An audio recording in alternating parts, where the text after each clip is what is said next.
After 7 years, my husband, the CEO, gave my promotion to his 23-year-old new girlfriend. Nothing personal, he said. The next day, I withdrew all 14 of my family's accounts, 58 of their total revenue. When my husband called, begging for mercy, I simply responded. "I want you to hear this from me first," Daniel said, straightening his tie in our bedroom mirror. "The board approved Sierra Taylor for Chief Strategy Officer. She brings fresh perspective." He delivered this news while I stood in my bathrobe, having just returned from driving our daughter Emma to school. 7 years of building his company with my family's fortune, and he destroyed it all with the casual tone someone might use to mention a weather change. He actually had the audacity to add, "Nothing personal, Lydia. You understand it's just business." I understood perfectly. That's why I smiled, nodded, and waited until his Tesla pulled out of our driveway before I began systematically destroying everything he'd built with my family's money. My hands remained perfectly steady as I walked to my home office. No tears, no screaming, just the cold clarity that comes when a long-suspected truth finally reveals itself. I opened my laptop and pulled up the 14 separate investment portfolios my family maintained. Each one had been carefully structured over the years, funneling money into Meridian Holdings through different channels. Daniel knew we invested, of course. What he didn't know was that every independent institutional investor he bragged about to the press was actually just another tentacle of the Whitmore family fortune. The Singapore Growth Fund, the Eleanor Trust, Patriot Capital Ventures, Sterling Investment Group, all of them were ours, managed by me, funded by 3 generations of accumulated wealth. Together, they comprised 58 of Meridian's operating capital. I picked up my phone and scrolled to Caroline's number. Daniel's assistant had been leaving me breadcrumbs for months, though I'd chosen to ignore them. The mysterious charges on company cards.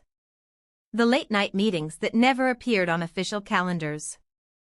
The consulting invoices for S. Taylor Associates that started 6 months ago.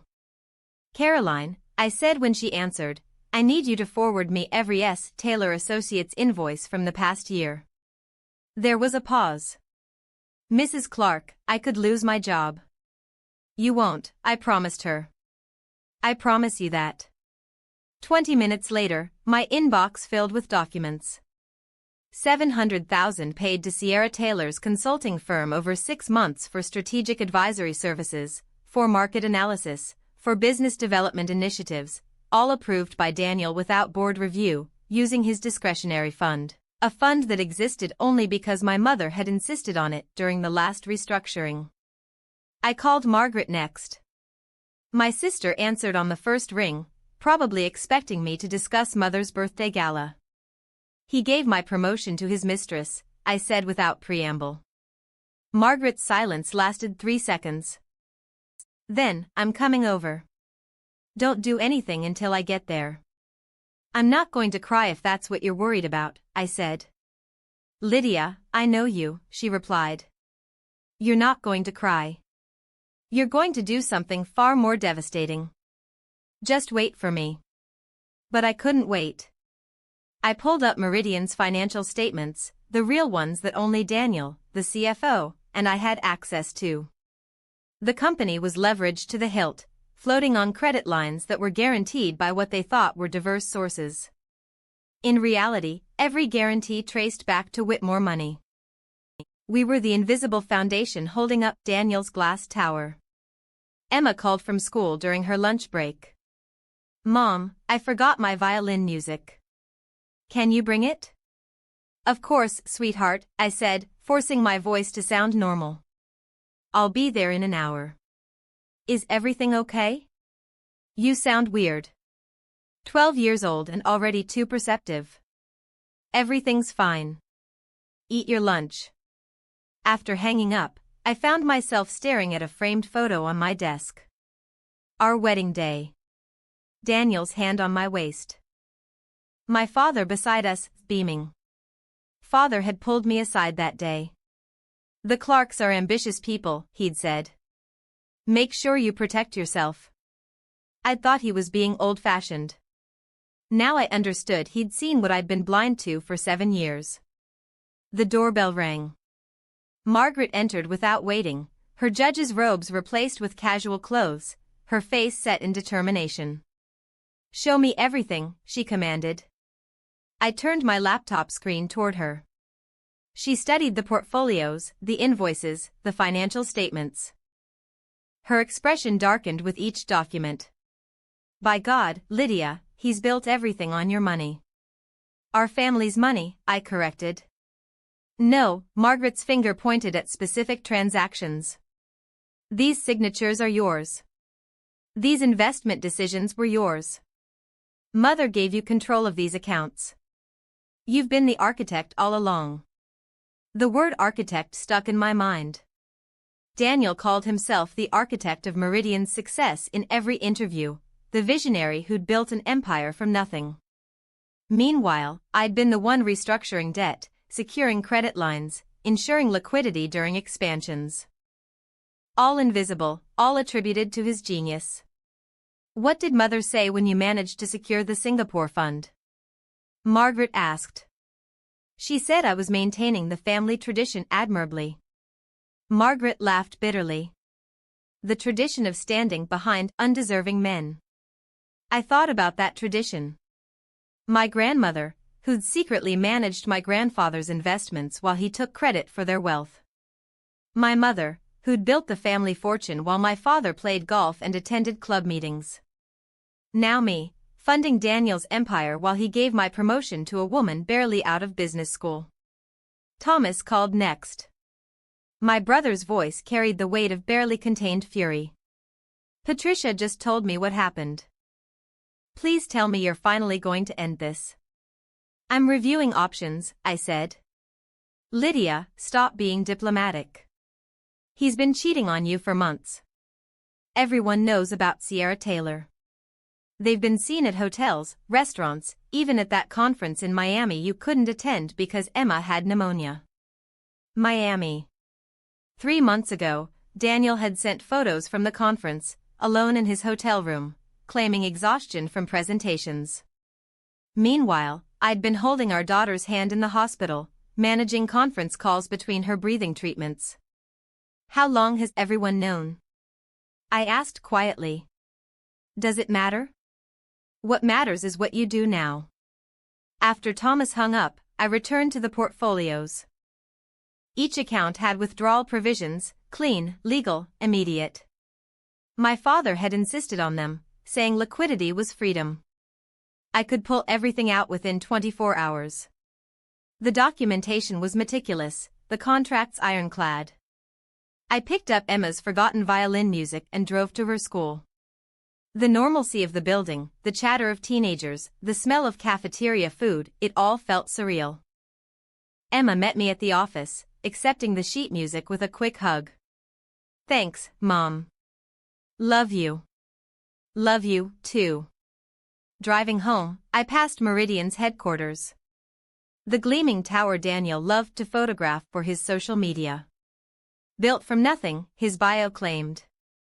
I thought about Sierra Taylor, probably sitting in the office that should have been mine, planning her future with my husband using my family's money. That evening, I cooked dinner as usual. Salmon with asparagus, Emma's favorite. She chatted about school while I nodded, my mind calculating withdrawal sequences, timing, impact. Daniel texted that he'd be late. Another emergency meeting. I didn't bother responding. Later, alone in my study, I opened a new spreadsheet. 14 accounts, 58 of Meridian's capital. One by one, I began drafting withdrawal notices. Not to send yet, just to have ready. Each one carefully worded, legally bulletproof, timed for maximum impact. The photo on my desk caught my attention again. Our wedding day. But this time, I noticed something different. My father's expression wasn't just joy. It was concern. He'd known even then what I was only now accepting. Some partnerships were never equal. Some sacrifices were never appreciated. Some facades, no matter how perfect, were always destined to crack. The quarterly investor galas sparkled with the kind of artificial brilliance that made my teeth ache. Crystal chandeliers cast prismatic light across the ballroom of the Four Seasons, where Meridian Holdings was hosting 300 of its most valued stakeholders. I stood beside Daniel in my burgundy gown, the one he'd chosen because it photographed well, playing the role of supportive wife while he worked the room with practiced charm. "Ladies and gentlemen," Daniel announced, tapping his champagne flute. "Before we continue with tonight's festivities, I want to introduce someone who's been instrumental in our recent strategic initiatives. Please welcome our brilliant new consultant, Sierra Taylor." She emerged from the crowd like she'd been waiting for her cue. 23 years old, fresh MBA from Wharton, wearing a black cocktail dress that cost more than most people's monthly rent. Her confidence filled the space in a way that made other women step back instinctively. "Thank you, Daniel," Sierra said, her voice carrying perfectly across the room. "I'm thrilled to be working with such a visionary leader." She knew exactly how to hold the microphone, how to angle her body for the photographers, how to pause for effect. But what caught my attention were the smaller details. The way she automatically reached for Daniel's coffee cup to hold it while he adjusted his cufflinks. How she knew to order his drink with oat milk instead of regular cream when the waiter approached. These weren't things you learned in a professional capacity. When I extended my hand to greet her, she held it a beat too long, her green eyes studying me with the detached interest of someone examining a relic in a museum. "Mrs. Clark," she said, "Daniel speaks so highly of your support." "Support, not partnership, not contribution. Support." "Miss Taylor," I replied, matching her measured tone. "I look forward to learning more about your consulting work." Daniel interjected quickly, his hand finding the small of my back in a gesture that felt more like redirection than affection. "Sierra's been analyzing our market expansion opportunities. Revolutionary insights." Later, when I quietly asked Caroline about Sierra's hiring process, Daniel's assistant suddenly became fascinated with her phone screen. "I wouldn't know about that, Mrs. Clark. Mr. Clark handles consultant contracts directly." Caroline had worked for Daniel for 5 years. She'd never avoided my eyes before. The following week, I decided to organize Daniel's home office while he was at his quarterly Palm Beach conference. He'd been complaining about the clutter, and I thought I might find the promotion paperwork he'd promised to file. The Chief Strategy Officer position was supposed to be announced next month. I wanted to review the terms before the board meeting. I searched through every folder, every drawer, every filing cabinet. Nothing. No contracts, no board resolutions, no documentation of the promise he'd made 3 weeks ago. What I did find were receipts. Dinners at restaurants I'd never been to. Hotel charges in the city on nights he'd supposedly been working late at the office. A receipt for Cartier, dated 2 months ago. A watch I'd never received. Emma wandered in while I was sitting at his desk, surrounded by papers that painted a picture I didn't want to see. "Mom, are you okay?" I forced myself to smile. "Just organizing Dad's mess." She perched on the arm of the leather chair. "Dad's new friend, Sierra, is pretty." My hands stilled on the papers. "When did you meet Sierra?" "Yesterday. Caroline drove me to Dad's office after dance class because my phone died and I couldn't call you." She was there. They were looking at something on his computer. She had her hand on his shoulder. Emma paused, picking at a thread on her leotard. "She smells like Dad's new cologne." "The cologne?" I'd noticed it 3 months ago, something expensive and unfamiliar that clung to his clothes. When I'd asked about it, he'd said the hotel in Singapore had provided it, and he'd liked it enough to buy a bottle. But he'd been home from Singapore for 6 months. "Did Dad introduce you properly?" I asked, keeping my voice neutral. "Not really." He seemed surprised to see me. "Sierra said she'd heard so much about me, but she called me Emily at first." That Saturday, the country club's annual charity auction provided the perfect stage for public humiliation. Thomas found me during the silent auction, his expression grim. Patricia stood beside him, her usual cheerful demeanor replaced with something that looked like pity. "We need to talk," Thomas said, guiding me toward the terrace overlooking the golf course. "If this is about the foundation, Grant, it's about Daniel," Thomas cut me off, "and that consultant." I straightened my spine. "Sierra Taylor is working on market expansion." Patricia touched my arm gently. "Lydia, everyone's talking about them. They're not even trying to hide it anymore." "I saw them at the St. Regis bar last Thursday," Thomas said. Her hand was on his thigh. "They were sharing a bottle of wine that costs more than most people's car payments." Thursday. Daniel had said he was at a client dinner in Connecticut. I'd spent that evening helping Emma with her science project, a model of the solar system that now seemed like an apt metaphor for my marriage. Distant bodies orbiting around a center that no longer held. "You deserve better than this," Patricia said softly.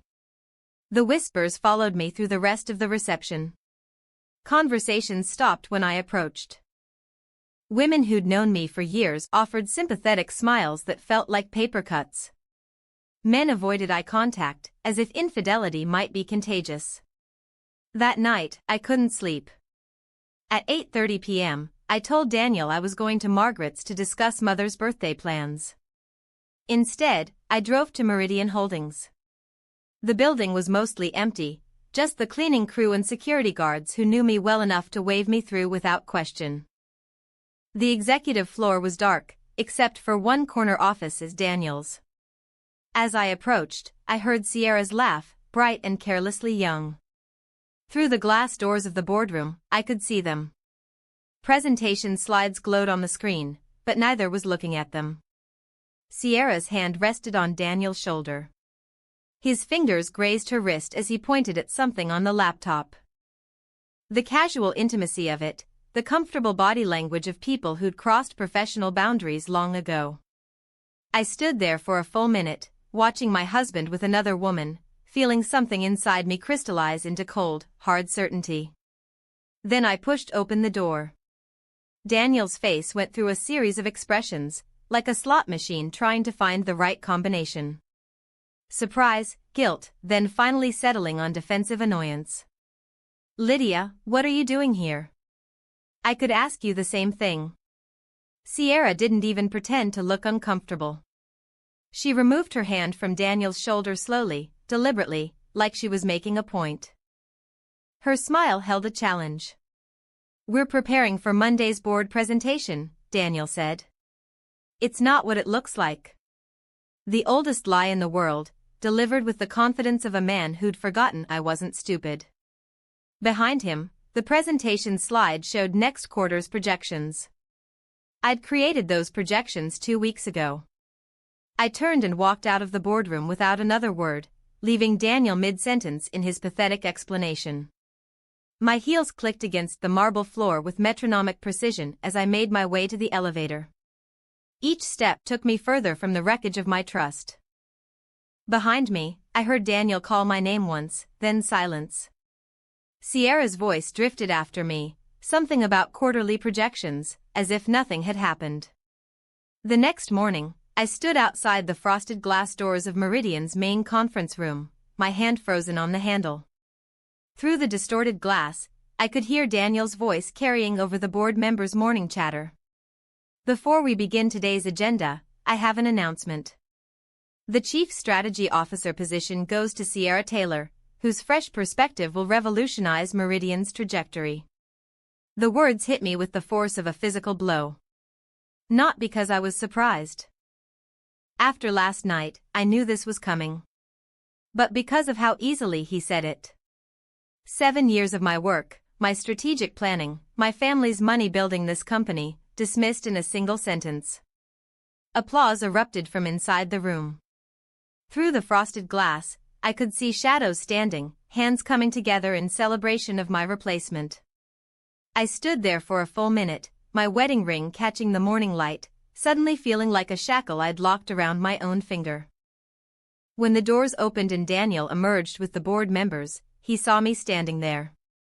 His step faltered for just a moment before he recovered, approaching me with the cautious gait of someone approaching a wild animal. "Lydia, I was going to tell you," my voice came out steadier than I expected. "Look, it's nothing personal." He actually said those words, standing there in his 10,000 suit that my trust fund had paid for. Sierra brings a different energy. She's more aligned with our future vision. Our future vision. As if I hadn't been the one creating those visions, drafting those strategies, securing the funding to make them real. I bit down hard on my tongue, tasting copper, using the pain to keep myself from screaming in the middle of his precious headquarters. Richard Brennan, the CFO, passed by us, and I caught the flash of pity in his eyes before he looked away. They all knew. Every one of them had sat in that room and applauded my replacement while knowing exactly whose money kept their paychecks coming. I left without another word. My legs somehow carried me to the parking garage, then to my car, then onto the highway. My hands shook as I drove, and I found myself pulling into Margaret's driveway without consciously deciding to go there. My sister took one look at my face and pulled me inside. The story poured out of me in broken sentences while she poured wine with a generous hand. "That bastard," Margaret said, pacing her kitchen with volcanic energy. "That ungrateful, philandering piece of," she unleashed a string of expletives that would have made our mother faint. "I'll pull every cent our family has invested, every single penny. Let's see how his little girlfriend handles a company with no funding." She was already reaching for her phone when I stopped her. "We need to call Mother first."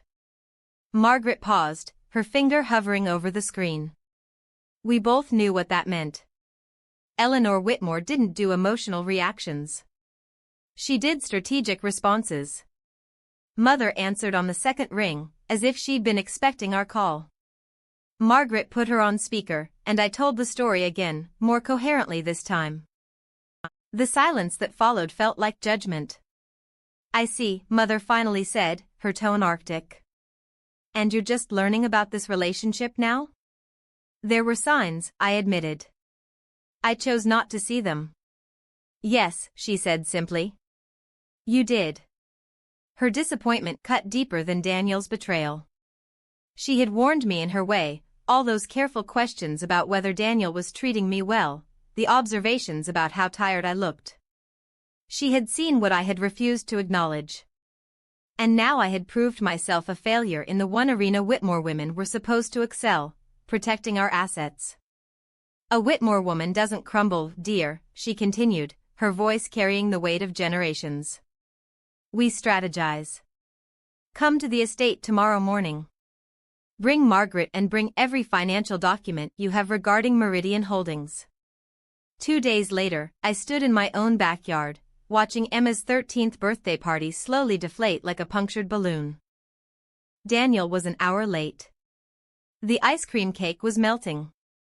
Emma kept checking the driveway, her disappointment visible in the slump of her shoulders. When his Tesla finally pulled in, my stomach dropped. Sierra Taylor stepped out of the passenger side. "Sorry we're late," Daniel announced, as if the we was perfectly normal. Sierra and I had an urgent business matter to discuss. The backyard went silent. 20 12-year-olds stared at the woman young enough to be their older sister. Parents exchanged glances. Emma's face crumpled, then smoothed into a mask I recognized, the same one I wore when pretending everything was fine. My mother-in-law, Dorothy, who had spent 7 years making subtle digs about my family's new money, actually walked over and put her arm around my shoulders. "Shameful," she murmured, loud enough for others to hear. Sierra approached Emma with a wrapped gift, her smile bright and false. "Happy birthday. Your dad told me so much about you." The gift was Chanel No. 5, a perfume so obviously inappropriate for a 13-year-old that even Daniel should have noticed. But he was busy with his phone, taking photos of the party, his fingers already moving to post them on Instagram. I watched him type and wanted to throw his phone into the pool.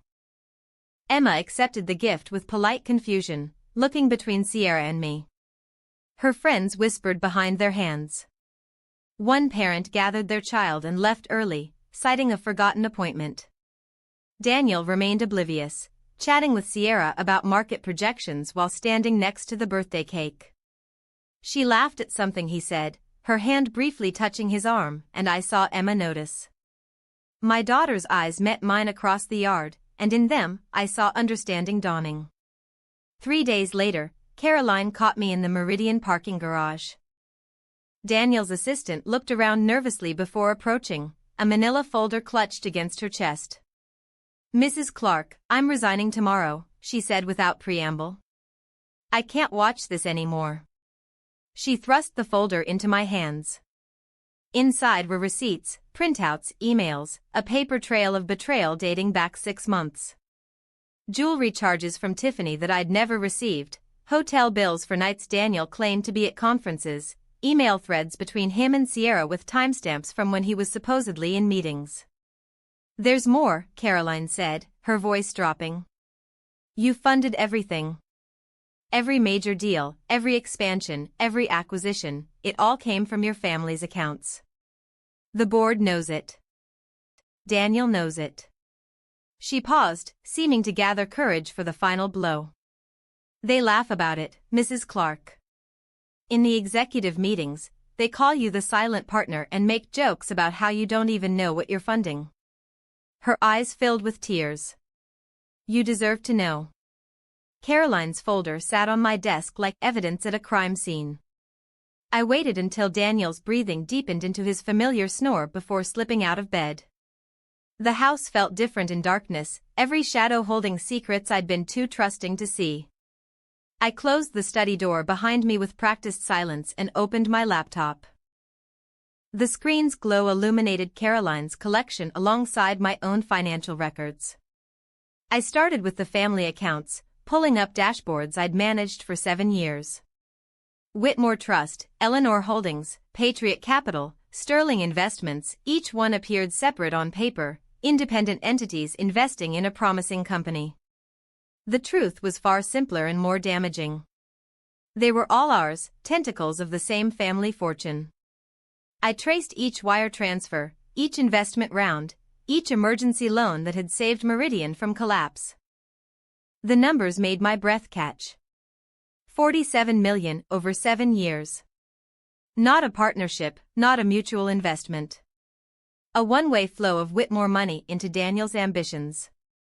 My fingers moved across the keyboard with increasing speed, screenshotting everything, bank statements, transfer confirmations, board resolutions that showed Daniel knew exactly where the money originated.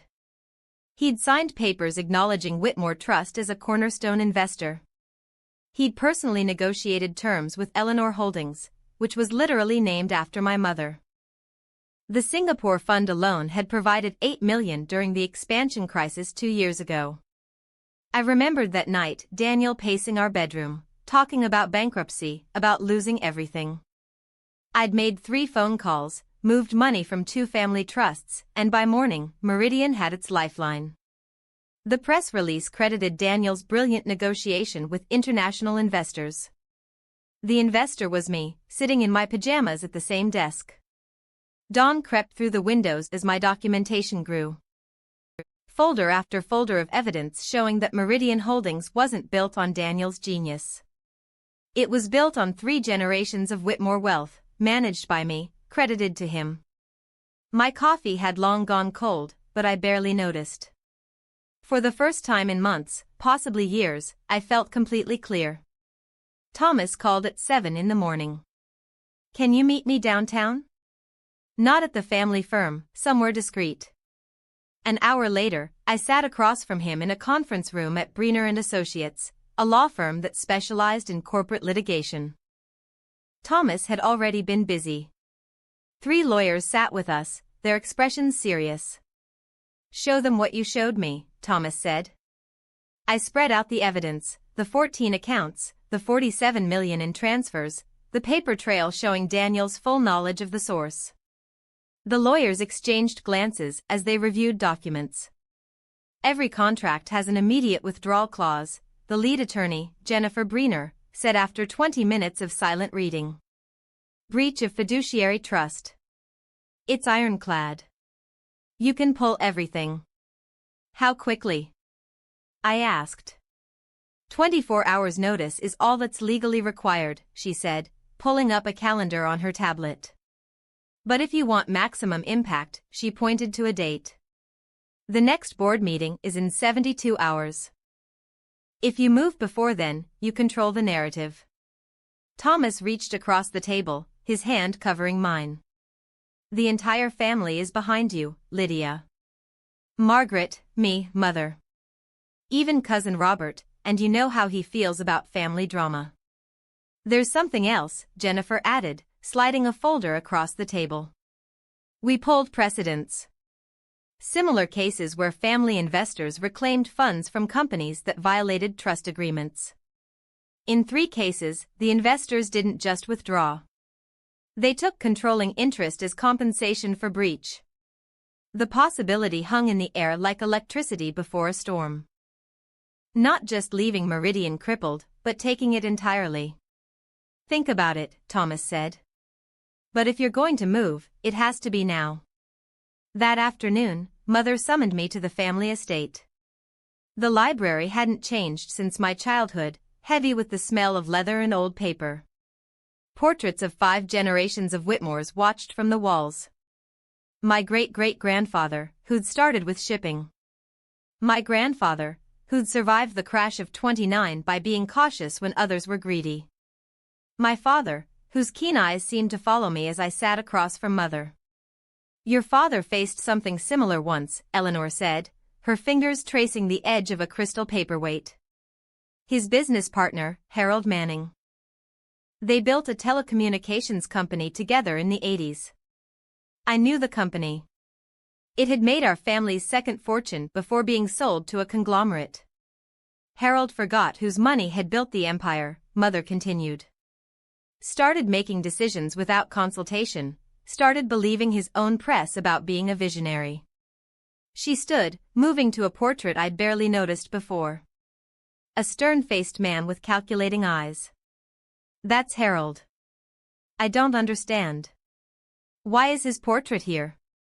Mother smiled, the expression sharp as winter. Because your father didn't just withdraw support. He acquired Harold's shares during the crisis that followed. We own the building his portrait came with. She moved to an antique safe hidden behind a false bookshelf. Your grandfather insisted on provisions after 1929. Protections that would prevent the family fortune from being misused by outsiders. The documents she pulled out were dated 1987, but attached were modern amendments, clauses I'd never seen, powers I didn't know existed. The family trust has override provisions, Mother explained. If funds are being misused or misrepresented, the trustee, that's you, dear, can not only withdraw but can claim damages. Substantial damages. Daniel doesn't know about these. Of course not. These are Whitmore protections. He was never truly family, was he? Her eyes gleamed with something that might have been pride or vengeance. It's time to be a Whitmore, Lydia. Your father would expect nothing less. That evening, I sat with Emma at the kitchen table, helping her with algebra homework. She was struggling with a problem about compound interest, ironically enough. Mom, she said suddenly, pencil suspended over her worksheet. Sierra says she and Dad are going to get a big house. My hands stilled on the calculator. When did Sierra tell you this? Yesterday, when Dad brought her to pick me up from dance. She said after some business thing next month, they're moving. She asked if I wanted to decorate my new room. Emma's voice was carefully neutral, but I heard the confusion underneath. She said she's going to be my new mommy soon. The calculator slipped from my hand. What did you say? I said I already have a mom. Emma looked up at me, her young face serious. Dad got mad and said I was being rude. I pulled her into a hug, feeling her tremble slightly. You weren't being rude, sweetheart. You were being honest. Later, after Emma was asleep, I found Daniel's personal laptop open on his desk. He was getting careless, leaving it unlocked. The browser showed recently viewed pages. Real estate listings in Connecticut. 5-bedroom houses in Sierra's name. The funding source listed for the down payment made my blood run cold. It was labeled performance bonus, but the amount matched exactly what I was set to inherit from my grandmother's trust next month. He wasn't just betraying our marriage. He was planning to steal from our daughter's future, using money 3 generations of Whitmore women had preserved. I closed Daniel's laptop carefully, my mind racing with the implications of what I'd discovered. The performance bonus matching my grandmother's trust. Sierra's name on property documents. This wasn't just infidelity anymore. It was financial fraud waiting to happen. I photographed every screen before clearing the browser history, leaving no trace of my discovery. At 4:47 a.m., 3 days later, Margaret's home office looked like a command center. She'd taken a week's leave from her judicial duties, claiming a family emergency. Thomas arrived with 2 laptops and a briefcase full of documentation. The 3 of us hadn't been united like this since our father's funeral. Margaret had printed every contract, every investment agreement, every legal document connecting our family's money to Meridian Holdings. They covered her entire dining table in neat rows, color-coded with sticky notes marking key clauses. Thomas set up his laptops, one showing market data, the other displaying legal precedents. 14 accounts, I said, laying out my own documentation. 58 of Meridian's operating capital. We need to draft the withdrawal notices tonight, Thomas said, pulling up a template on his screen. Each one has to be perfect. No legal challenges, no room for Daniel to maneuver. Margaret stood over the contracts, reading glasses perched on her nose. The language has to trigger the immediate withdrawal clause, breach of fiduciary trust, misrepresentation of fund usage, violation of investment terms. We worked in focused silence for 2 hours, crafting each notice with surgical precision. The Singapore Fund, the Whitmore Trust, Eleanor Holdings, Patriot Capital, each withdrawal had to stand alone legally while creating a cascade effect financially. Stagger them, Thomas advised, looking at the timeline we'd mapped out. 9 to 9:15. If they all hit at once, it could trigger automatic fraud holds. The system might think it's a cyber attack. Smart, Margaret agreed. Then her eyes lit up with something almost gleeful. We should copy the SEC on everything. Full transparency. Let them see exactly where Daniel's miracle growth came from. That's brilliant, Thomas said. It prevents him from spinning this as a technical glitch or misunderstanding. The regulators will have questions. I thought about the implications. The SEC involvement would make this public, would destroy any chance of reconciliation. But reconciliation had died the moment Daniel decided to steal my grandmother's trust fund for his girlfriend's house. The next afternoon, I sat across from Richard Brennan at a small coffee shop 3 blocks from his daughter's elementary school. He'd chosen the location, neutral territory where no one from Meridian would spot us. Thank you for meeting me, I said.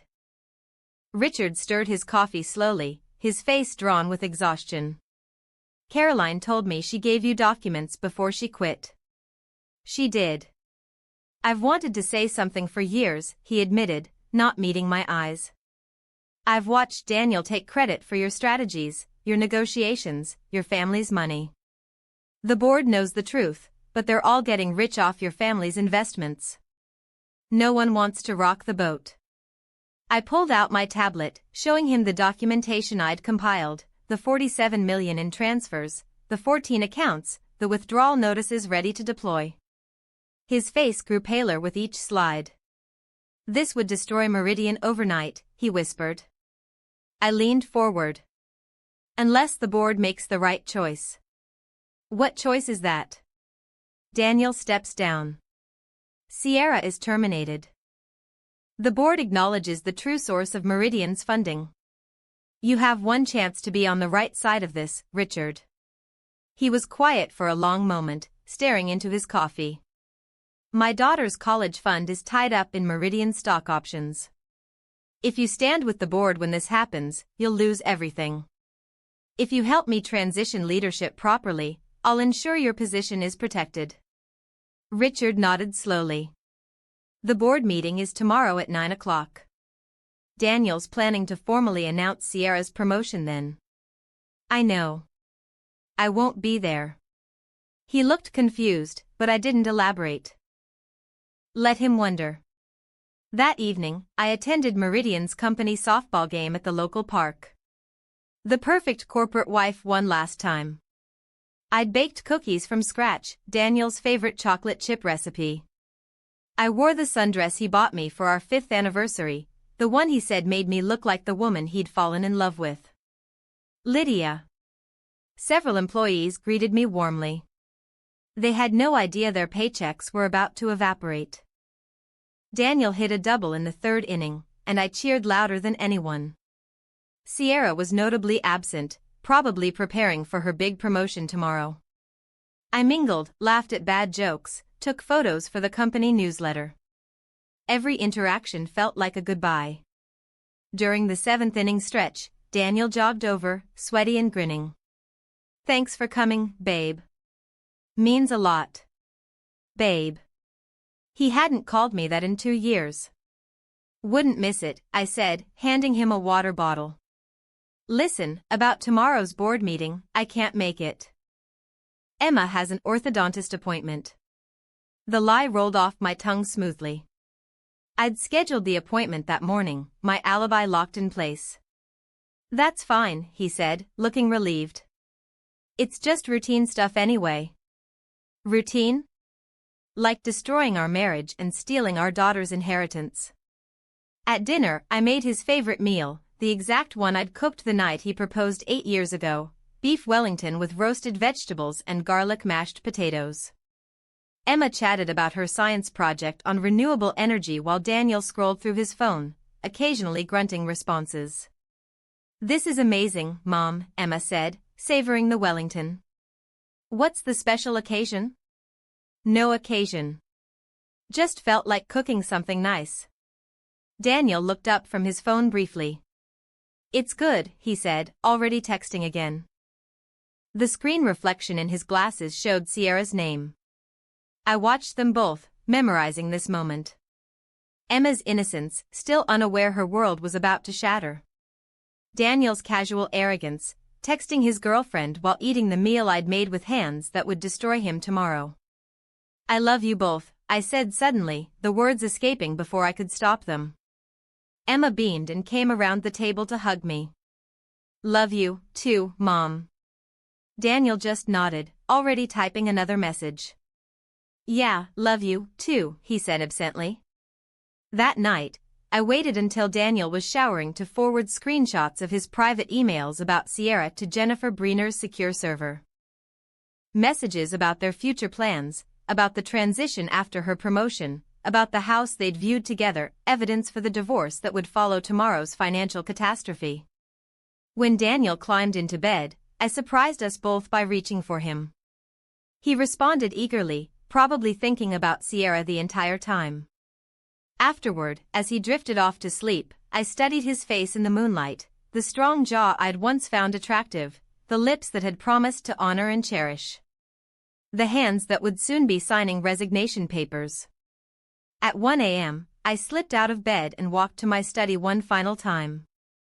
The 14 withdrawal notices sat in my draft folder, scheduled to send between 9 o'clock and 9:15 a.m. I verified each one, checked the timestamps, confirmed the SEC copies were attached. My finger hovered over the confirmation button. Once I clicked this, there would be no going back. 7 years of marriage, 13 years together, Emma's intact family, all of it would end with this click. I thought about Sierra's hand on Daniel's shoulder, about nothing personal, about the $47 million of my family's money funding his ego. I clicked confirm. The confirmation screen disappeared, and I closed my laptop with the soft click of finality. There was no undoing what would happen in 8 hours. I returned to bed, sliding beneath the covers next to Daniel's sleeping form. He mumbled something unintelligible and turned away, taking most of the blanket with him. I let him have it. He would need all the comfort he could get soon enough. Sleep never came. I watched the ceiling fan spin lazy circles through the darkness, counting rotations like a meditation. At 4:30 a.m., I gave up pretending and slipped out to the kitchen. The house felt different in these pre-dawn hours, as if it knew everything was about to change. By 5 a.m., I sat in my study with the doors locked, 3 monitors glowing before me. The coffee maker gurgled its familiar morning song, but today I drank it black. No cream, no sugar, nothing to soften the bitter edge.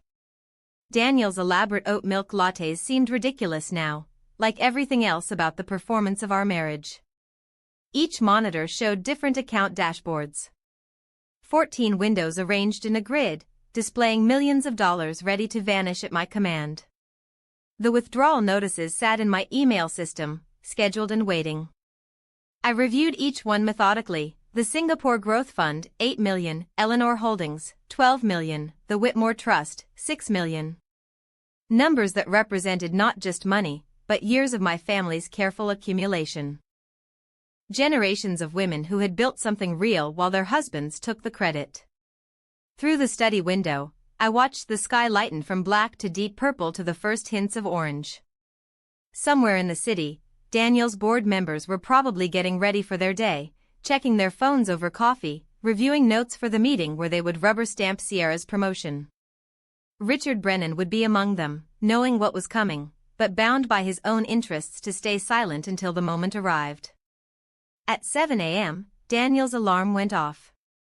I heard him moving around upstairs, the shower running, his electric toothbrush humming. The familiar sounds of a morning routine that would never be routine again. He came downstairs whistling, actually whistling, while adjusting his tie. "You're up early," he said, poking his head into my study. "Couldn't sleep," I replied truthfully. "Big day today," he grinned, and for a moment, I saw the man I'd married, ambitious, confident, completely unaware of anyone's contribution but his own. "The board's going to love what Sierra and I have planned for the Asian expansion." Sierra and I, not even pretending anymore. "I'm sure they will," I said. He grabbed his travel mug, the one Emma had given him for Father's Day that said "World's Best Dad," and headed for the door. "Don't wait up tonight. Might be late celebrating." The door closed behind him with a satisfied thud. I listened to his Tesla pull out of the driveway, then returned to my screens. 7:47 a.m. Just over an hour until the first notice would send. Emma came downstairs at 8:15, already dressed for school. She hugged me from behind as I sat at my desk. "You okay, Mom? You look tired." "Just a lot on my mind, sweetheart." "Is it about Dad and that woman?" I turned to face her, seeing too much understanding in her 12-year-old eyes. "What makes you say that?" "I'm not stupid, Mom. Everyone at school knows. Jennifer's mom saw them at a restaurant last week." She paused, then added quietly, "Are you getting divorced?" The question I'd been dreading and expecting in equal measure. "I don't know yet, but whatever happens, you're my priority. Always." At 8:45, I walked Emma to the school bus, hugging her longer than usual. "I love you," I whispered into her hair. "Love you, too, Mom. Everything's going to be okay." If only she knew how very not okay things were about to become for her father. I returned to my study at 8:55. 4 minutes. My hands were perfectly steady as I positioned them over the keyboard. The familiar weight of my wedding ring caught my attention. I twisted it off and set it beside the mouse. That felt better. 8:58. I pulled up Meridian's internal system using Caroline's access codes. She'd given them to me before leaving, perhaps knowing I'd need to watch the destruction in real time. The dashboard showed normal morning activity, emails flying, calendar invites updating, the board meeting starting in 2 minutes. 8:59, I thought of my father's favorite quote, the one he'd painted on a piece of driftwood that still hung in Mother's study: "Fortune favors the bold." He'd said it before every major business decision, every risk that had built our family's wealth. Fortune favors the bold, I whispered. 9 a.m. The first notice sent. Whitmore Trust's $8 million vanished from Meridian's operational account. The withdrawal processed instantly, funds transferring back to our family holdings. 9:01, click. Eleanor Holdings' $12 million disappeared from their expansion fund. 9:03, click. 2 more accounts withdrew simultaneously. By 9:07, I watched Meridian's internal system explode with alerts. Red warning boxes cascaded down the screen. Urgent, Whitmore Trust withdrawing. Emergency, Eleanor Holdings terminating agreement. Critical, multiple account closures detected. Through the baby monitor I'd never removed from our bedroom, a secret Daniel never knew about, I heard his phone start ringing at 9:09. He'd left it charging on his nightstand, probably planning to retrieve it after the meeting. It rang once, twice, then went to voicemail, then immediately rang again. 9:11, click. 3 more accounts emptied. The internal system showed chaos. Emergency emails fired off to every executive. The CFO's status went from in meeting to urgent, reviewing crisis. Board members' calendars suddenly blocked off for emergency financial review. 9:15, the final notice sent. 14 accounts, 47 million, 58 of Meridian's operating capital, gone.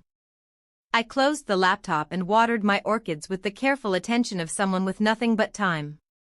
The plants were thriving, their white blooms perfect and untouched by the chaos I had just unleashed. My phone, deliberately left in the bedroom, began ringing. I could hear it through the monitor, Daniel's ringtone playing over and over. At 9:30, I drove to Emma's orthodontist appointment, making pleasant conversation with the receptionist about the weather, ensuring she would remember seeing me, creating my alibi while Meridian Holdings discovered their foundation had been built on sand. The orthodontist's waiting room had a television playing the morning financial news. At 9:45, a breaking news alert flashed across the screen. Meridian Holdings stock halted pending major announcement. I smiled behind my magazine. My phone, now with me, showed 17 missed calls from Daniel. The voicemails escalated in tone with each message. The first, confused, Lydia, something's wrong with the accounts. Call me. The fifth, angry, what did you do? The 10th, desperate, please, we can talk about this. The last, at 9:52, I'm coming home. We need to talk. But I wouldn't be home. At 10:15, I left the orthodontist and drove straight to Meridian Holdings. It was time to see the destruction firsthand, time to walk through the lobby of the empire I'd funded and watch it crumble. I wore the black suit from our wedding rehearsal dinner, the last time I'd truly believed Daniel and I were partners. It seemed appropriate for another kind of funeral. The parking garage at Meridian Holdings was nearly empty when I pulled in at 10:30 a.m. Most employees would be in the emergency all-hands meeting, trying to understand why their company had just lost over half its operating capital. I took the executive elevator using my key card for what might be the last time. The doors opened directly onto the boardroom floor. The scene inside was barely controlled chaos.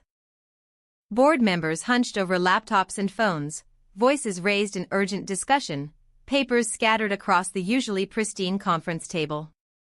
Coffee cups abandoned and growing cold. At the center of it all, Daniel stood, gesticulating wildly at Richard Brennan, who looked like he wanted to disappear into the floor. Sierra sat in what should have been my chair, but her designer confidence had evaporated. She clutched her phone with both hands, mascara slightly smudged, her perfect composure cracking under the weight of a crisis she didn't understand. Daniel saw me first. His entire body sagged with relief, and he rushed toward me. Lydia, thank God. Tell them this is a misunderstanding. Tell them you didn't mean to. I walked past him without acknowledgement, moving toward the head of the table where Board Chairman Wallace sat, rubbing his temples. The room fell silent as I positioned myself where everyone could see me. 58 of Meridian's funding came from my family's 14 accounts, I said, my voice carrying clearly across the room. I've withdrawn it all. The eruption was immediate. Board members shouting over each other, phones ringing, someone's laptop crashing to the floor. Through it all, Sierra's voice cut through with a question so naive it almost made me laugh. Can she even do that? Isn't that illegal? I turned to face her slowly, letting the full weight of my attention fall on her for the first time. Little girl, I said, my voice soft but carrying clearly. I own the ground you're standing on, the chair you're sitting in, the salary you thought you'd earned. Everything here exists because my family allowed it to exist. Wallace pounded his gavel repeatedly, trying to restore order. Everyone, please. Mrs. Clark, we need to understand what's happening here. I pulled out my tablet, connecting it to the presentation screen.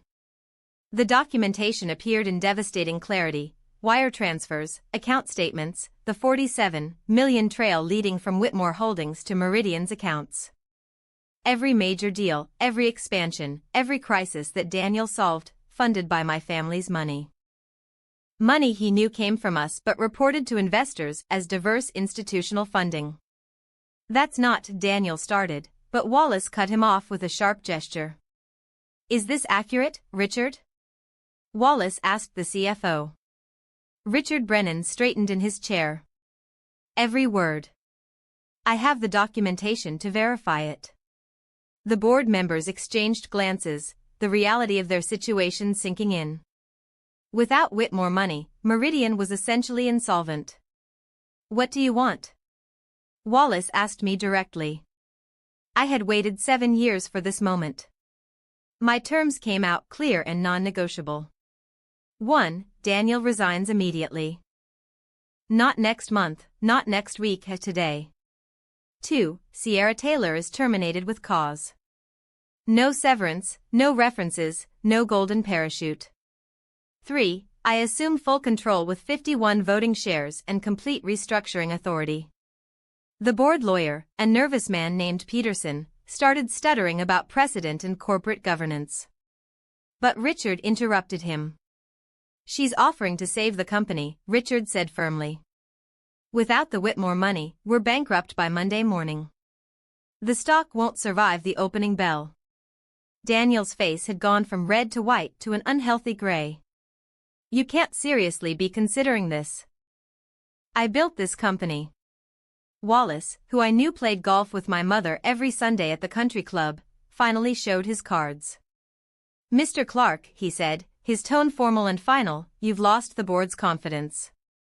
These are reasonable terms given the circumstances. Sierra stood abruptly, grabbing her bag. This is insane. I'm leaving. Stay, I commanded, and something in my voice made her freeze. Stay and watch what happens when you try to steal from a Whitmore woman. Consider it a free education in consequences.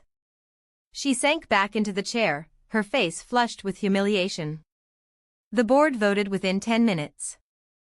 Unanimous approval of all 3 terms. Daniel would resign. Sierra would be terminated. I would assume control. That evening, Daniel found his way home at 10 p.m., looking like he'd aged 10 years in 12 hours. I was in his study, my study now, reviewing Meridian's restructuring plans that I'd been secretly developing for months. He stood in the doorway, swaying slightly. Not drunk, just destroyed. Lydia, please. His voice cracked on my name. 7 years.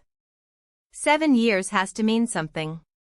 Then, in a move I didn't expect, he dropped to his knees beside my chair, grabbing my hands before I could pull away. I made a mistake, he said, tears actually forming in his eyes. Sierra means nothing. You're my wife, Emma's mother, the woman I married.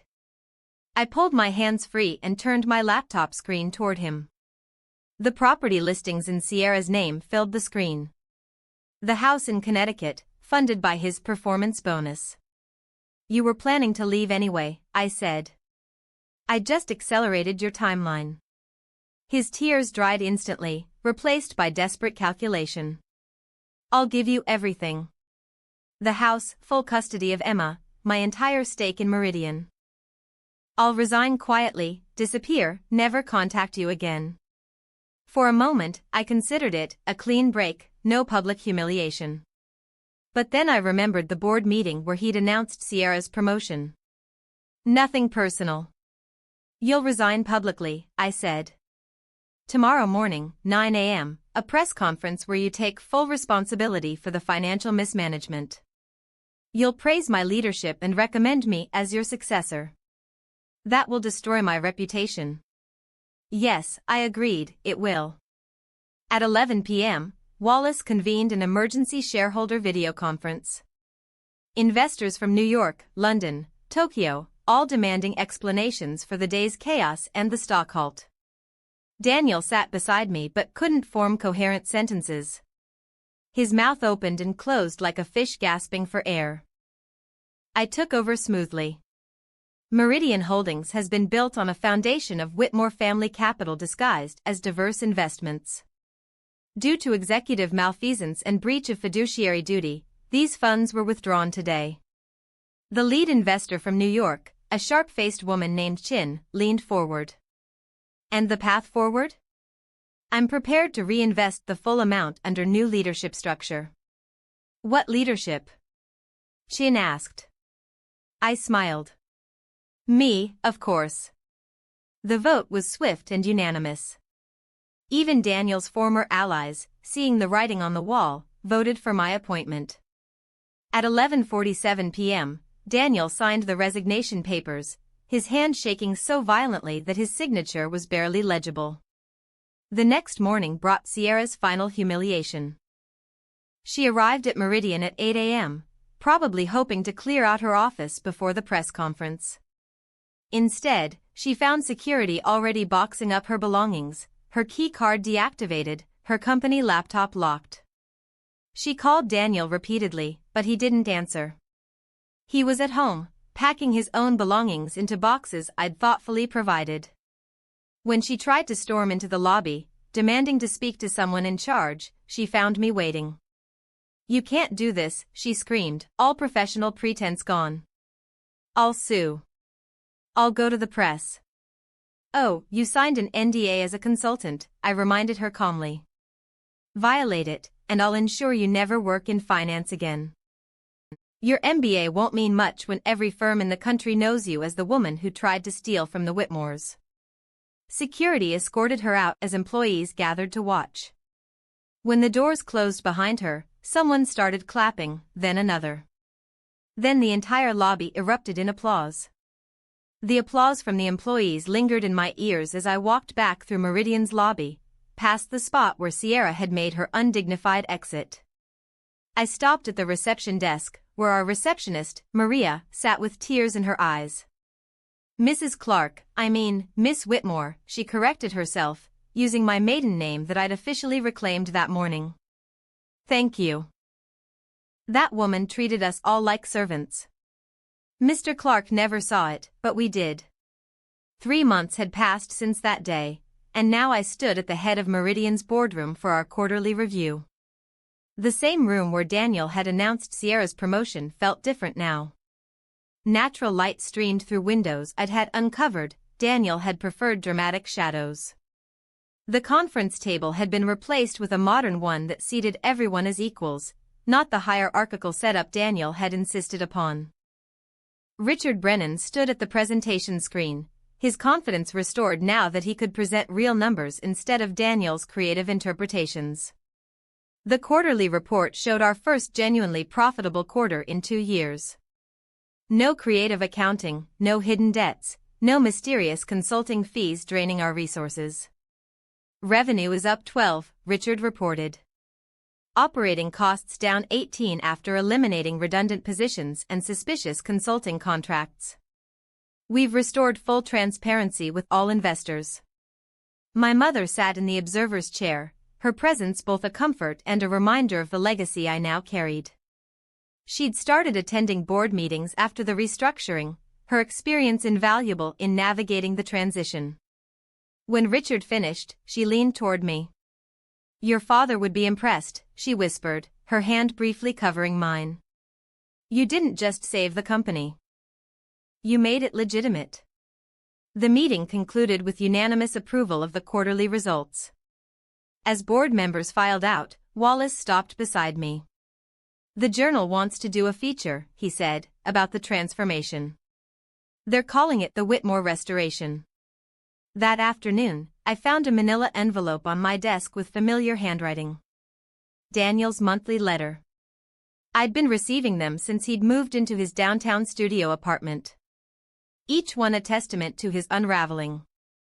The first letter had been defiant, insisting I would regret the divorce, that no court would side with me.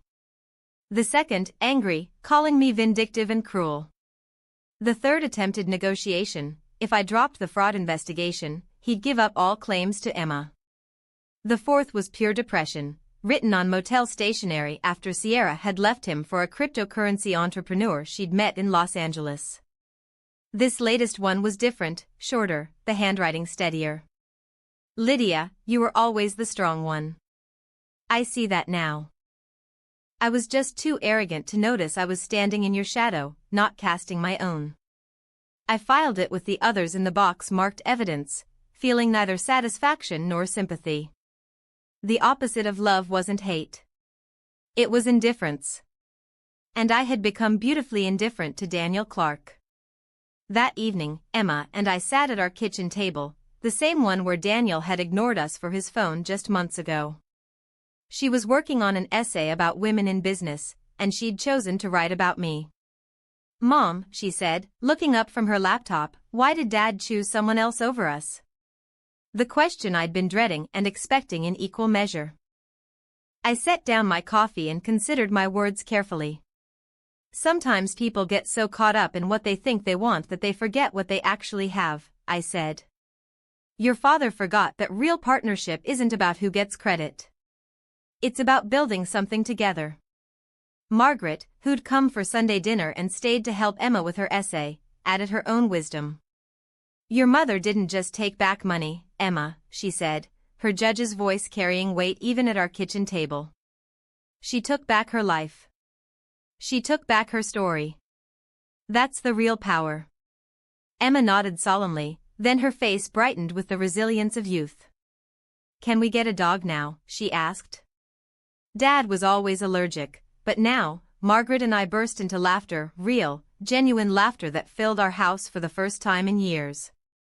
It wasn't cruel laughter at Daniel's expense, just the pure joy of realizing how many small freedoms had been returned to us. Yes, I said. We can get a dog. Later that week, Emma and I visited the animal shelter and came home with a golden retriever named Fortune, after my father's favorite saying. Fortune took to the house immediately, claiming Daniel's former study as her favorite napping spot. It felt like poetic justice. The divorce finalized quietly. Daniel didn't contest it. He couldn't afford to, once the forensic accountants finished their review. He'd been siphoning funds for years, small amounts he thought wouldn't be noticed. Nothing criminal, but enough to forfeit any claim to alimony or shared assets. He kept his car and his clothes. I kept everything else. His LinkedIn profile now read, seeking new opportunities, a euphemism for unemployable in any major firm.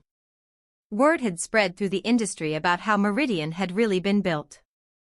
No one wanted to hire a man who'd stolen credit from his wife for 7 years. Sierra's story took a different turn. Her Instagram showed her reinventing herself as a lifestyle influencer in Los Angeles, posting motivational quotes about resilience and starting over. The irony wasn't lost on me. She was teaching lessons she'd learned the hard way about trying to build a life on someone else's foundation. In my new office, I kept exactly 2 photographs on my desk. The first showed 3 generations of Whitmore women, my grandmother, my mother, and me, taken at the family estate the day after the board approved my leadership. We stood in the library where Mother had shown me those documents, 3 women who understood that real power wasn't given but taken. The second photograph was actually a framed document, the offer letter Daniel had signed giving Sierra my position. Below it, I'd written in my own hand, never confuse access to power with actually possessing it. Every morning, I looked at both, reminders of the journey from invisible benefactor to visible leader. Some days, young employees would ask about them during meetings.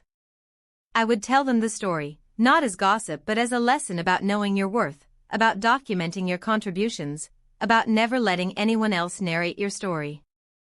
Meridian's stock had doubled under my leadership. We'd expanded into 3 new markets, hired 40 new employees based solely on merit, and established a mentorship program for young women in finance. The Wall Street Journal had featured us as a comeback story of the year, though I preferred to think of it as a beginning, not a comeback. As I sat in my office one evening, watching the sunset paint the city gold, Emma texted me a photo. She'd won first place in the science fair with her renewable energy project, the one Daniel had ignored over dinner months ago. Her smile radiated pride, and beside her, Margaret held Fortune's leash, our dog wearing a ridiculous congratulations bandana. This was success, not the hollow victories Daniel had chased, built on other people's efforts. This was real, earned, and entirely ours. The Whitmore fortune wasn't just preserved. It was finally in the hands of someone who understood its true value. The money had never been about luxury or status. It was about independence, about the power to choose your own path. I'd spent 7 years as Daniel's silent partner, invisible benefactor, the woman behind the man. Now I was simply Lydia Whitmore, mother and architect of my own destiny. If this story of calculated revenge resonated with you, please hit that like button right now. My most satisfying moment was watching Daniel realize those 14 institutional investors were all my family's accounts. What was your favorite moment of justice? Share it in the comments below. Don't miss more stories of women reclaiming their power. Subscribe and hit that notification bell so you never miss another story of triumph over betrayal.